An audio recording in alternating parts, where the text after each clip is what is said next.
seputar Rahab ya. Belum sampai ke Rahabnya aja kita udah belajar banyak ya. Kita lanjutkan sekarang, kita mulai masuk melihat si Rahabnya. Kemudian diberitahukanlah kepada Raja Yeriko demikian. Tadi malam ada orang datang kemari dari orang Israel untuk menyelidiki negeri ini. Alert, alert, bahaya, bahaya. Maka Raja Yeriko menyuruh orang kepada Rahab, mengatakan, bawalah keluar orang-orang yang datang kepadamu itu, yang telah masuk ke dalam rumahmu, sebab mereka datang untuk menyelidik seluruh negeri ini. Kok tahu? Ya pastilah, Raja punya intel di mana-mana. Mungkin lihat orang-orang yang hidungnya beda dengan orang Yeriko, fitur tubuhnya, bahkan mungkin logatnya waktu mereka berbicara. Gimana pun juga pasti akan ketahuan. Ayat 4, tetapi perempuan itu telah membawa dan menyembunyikan kedua orang itu. Berkatalah ia, sebelum berkatalah ia, saya jelaskan dulu.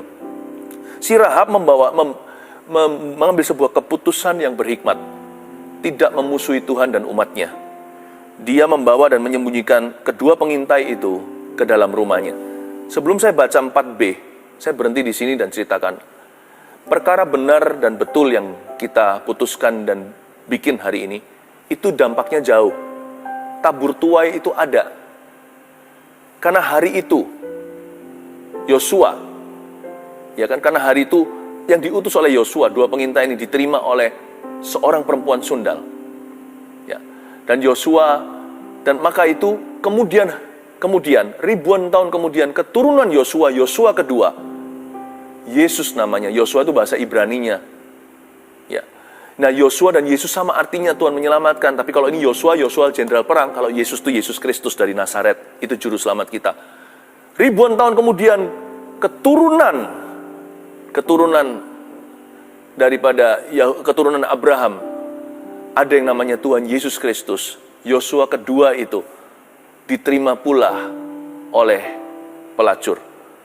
Mereka menerima Yesus Kristus, hidupnya diubahkan, salah satunya tertangkap basah, dan karena hukum Musa harus dilempar dengan batu, dirajam hidup-hidup hingga mati meninggal dunia. Yesus berkata, aku pun tidak menghakimimu, pergilah. Lihat ya, si pelacur perempuan sundal ini berbuat baik kepada Yosua pertama. Yosua kedua, sang Mesias, berbuat baik kepada orang-orang yang punya profesi yang sama, memberi mereka kesempatan kedua, seperti Maria ini, Maria itu, Maria Magdalena, dari dalam tubuhnya 7 roh jahat, seorang wanita yang menyeka kaki Yesus dengan minyak yang mahal, dengan air mata. Ini orang-orang yang berzina, bahkan sekali yang berzina tertangkap basah, harusnya mati, dikeroyok massa. Yesus selamatkan dia, aku tidak menghakimimu. Biarkan yang paling tua yang melempar batu, lalu Tuhan tulis di pasir, membungkukkan badan, menulis sesuatu di tanah. Mungkinkah Tuhan tulis dosa mereka satu persatu, sehingga mereka pun ketakutan? Setelah pergi semua, Tuhan berkata, mana yang menghakimi kamu? Tidak ada, guru. Tuhan berkata, aku pun tidak menghukummu. Pergilah, bukan berarti pergilah, aku pro pelacuran. Tidak, Tuhan itu tegas. Yesus itu mati untuk menebus dosa kok. Kenapa Yesus yang mati menebus dosa nggak mungkin menghalalkan dosa. Dia berkata, pergilah dan jangan berbuat dosa lagi. Dosa itu hanya bisa satu antidotnya, pengampunan dan lahir baru. Hari itu Yesus tunjukkan jalan lebih tinggi, bukan hukum Taurat yang membunuh. Mungkinkah Yesus Kristus ini tahu bahwa Yosua ke-1 itu hutang budi dengan orang-orang seperti wanita di depannya yang berprofesi sama. Mungkin profesinya salah, tapi hati orang-orang itu lebih mulia daripada orang-orang yang sok suci, daripada ahli Taurat yang menoleh ke pemungut cukai dan berkata, gua gak seperti dia. Yesus berkata, pergilah wanita, gak ada satu menghukummu. Mereka gak lebih baik dari kamu kok. Tuhan gak menghalalkan dosanya. Tapi Tuhan berkata, mereka juga sama berdosanya dengan you. Kalau aku bisa ampuni siapa saja, aku bisa ampuni kamu. Pergilah, go and sin no more. Pergilah dan jangan berbuat dosa lagi. Listen, hari ini kalau Anda berbuat baik pada seseorang, mungkin keturunan orang itu nanti akan menyelamatkanmu. Mungkin keturunan orang itu akan menyelamatkan keturunanmu. Mari kita pegang erat-erat prinsip rohani ini. Tabur tuai itu ada. Jangan berbuat jahat. Mungkin kita sekarang ada di atas. Kita bisa sok-sokan. Kita bisa bully kanan kiri. Don't forget though. Jangan lupa. Suatu hari, keturunan orang itu akan menjadi raja. Keturunan kita bisa menjadi budaknya. Lalu kita lihat ayat 4b di Rahab. Tetapi perempuan itu telah membawa dan menyembunyikan kedua orang itu. 4a, kita lanjutkan. Berkatalah ia, ini perkataan Rahab. Memang orang-orang itu telah datang kepadaku, tapi aku tidak tahu dari mana mereka. Mungkin betul, dia nggak tahu mereka orang Yahudi atau apa. Mereka belum interview, dikiranya customer hariannya. Dan ketika pintu gerbang hendak ditutup menjelang malam, maka keluarlah orang-orang itu. Aku nggak tahu kemana orang-orang itu pergi. Ini bohong nih, ini bohong. Segeralah kejar mereka. Tentulah kamu dapat menyusul mereka. Ini berdusta. Ini yang disebut dusta putih, white lies. Ya, boleh nggak kita berbohong? Kring, kring, kring. Mama ada? Mama nggak ada. Karena di sebelahnya mamanya berkata, mama nggak ada. Boleh nggak kita berdusta demi kebaikan? Boleh nggak kita berbohong demi menyelamatkan orang? Ayat 6. Tetapi perempuan itu telah menyuruh keduanya untuk naik ke sotoh rumah dan menyembunyikan mereka di bawah timbunan batang rami yang ditebarkan di atas sotoh itu. Maka pergilah orang-orang itu mengejar mereka ke arah sungai Yordan. Nah, ketipu nih. Memang yang ketipu musuh sih untungnya. Tapi juga nggak dibenarkan. Ke tempat-tempat penyeberangan dan ditutuplah pintu gerbang dan segera sesudah pengejar-pengejar itu keluar. Dan ditutuplah pintu gerbang segera sesudah pengejar-pengejar itu keluar. Lolos dari maut. Dua pengintai diselamatkan oleh perempuan itu. Mereka bukan diselamatkan oleh dusta, mereka diselamatkan oleh rencana Allah yang berdusta yang perempuan. Atau si Rahab itu, bukan yang laki-laki dua pengintai itu. Yang berdosa adalah Rahab. Memang dia orang berdosa, jadi biasa dia berdosa. Tapi kita nggak bisa ekspektasi terlalu tinggi. Ini wanita sundal. Mana bisa dia dibuat semalam langsung jadi benar. Tapi bukan berarti dibenarkan juga kalau dia berdusta. Baik keluar dari perempuan baik-baik, atau perempuan yang atau dari perempuan sundal, ataupun perempuan yang baik-baik saja. Dosa adalah dosa. Dosa itu kelakuan. Dosa itu bukan tergantung siapa yang melakukannya. Nah, pertanyaan saya kembali tadi, belajar dari Rahab dulu. Ini orang hebat kan? Imannya bisa mengubah nasibnya dari seorang pelacur menjadi mamanya konglomerat. Ibunya Boas, nenek moyangnya Tuhan Yesus. Tapi apakah dibenarkan dengan dosa ini?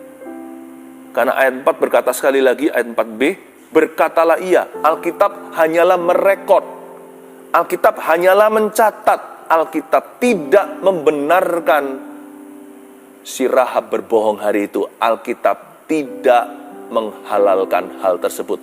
Mana di dalam Alkitab tertulis bahwa Tuhan bangga dia berdusta? Tentunya saya yakin, andai kata Rahab penuh Roh Kudus, andai kata Rahab sudah kenal Kristus, pasti ada jalan lain. Pasti ada cara lain selain berdusta untuk menyelamatkan kedua pria tersebut di rumahnya. Masa Tuhan itu kurang kuasa? Masa tangannya kurang panjang? Masa akal Tuhan kurang cerdik? Bukankah dialah sumber hikmat? Hikmatnya tak terselami. Saya kasih contoh nih.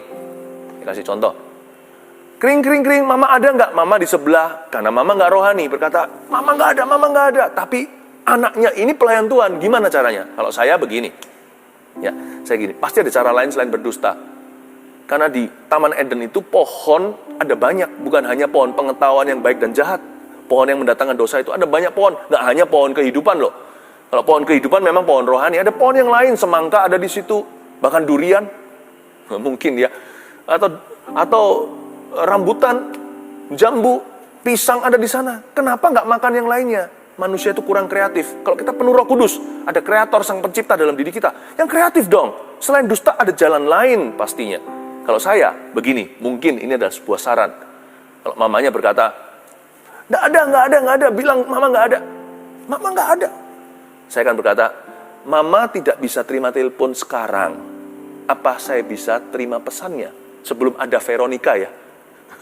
Tahu kalau kita telepon ya, kadang-kadang silakan, ada mesin kan, silakan titipkan pesan.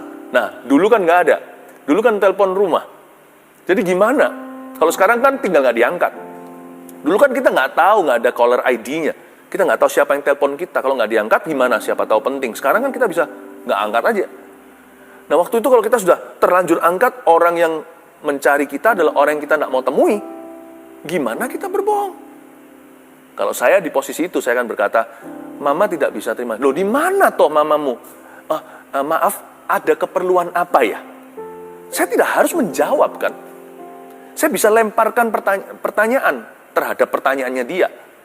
Mamamu di mana? Mama nggak bisa, mama berhalangan. Udah berhalangan. Mau berhalangannya karena hatinya nggak mau atau apa kan bukan urusan kita. Mama berhalangan. Di mana emangnya? Ada keperluan apa? Saya sampaikan nanti. Titip pesannya saya terima. Pasti bu atau tante atau siapa, saya pasti akan sampaikan. Oh ya sudah. Lama-lama orang capek sendiri. Oke, sampaikan ya. Perlu sekali nih. Ayo, ini itu dan sebagainya. Lalu catatlah pesannya. Tutup telepon dan berkata, Ma, jangan suruh aku berdusta dong. Tapi mamanya mungkin kagum nanti berkata, wow anakku bijaksana seperti Salomo sininya. Hatinya seperti Daud. Begitu caranya. Ini Rahab nggak ngerti karena memang Rahab pelacur. Mana bisa dia mengerti? Tapi kita kan mempelai Kristus. Kita harus paham itu. Kita adalah orang-orang yang takut akan Allah. Alkitab tidak pernah membenarkan loh. Alkitab hanya mencatat berkatalah ia. Berarti Alkitab hanya merekod saja. Dia tidak membenarkan. Alkitab juga tidak merekomendasikan. Ada cara lain. Tapi Alkitab itu jujur ya. Catat apa adanya. Meskipun demikian, Allah tahu kelemahan kita. Dan hari itu Tuhan memutuskan memakai ketidaksempurnaan Rahab untuk mendatangkan kebaikan. Baik bagi dia maupun bagi orang lain yang dia sembunyikan. Hari itu Tuhan memutuskan untuk mendatangkan rencananya melalui kelemahan Rahab.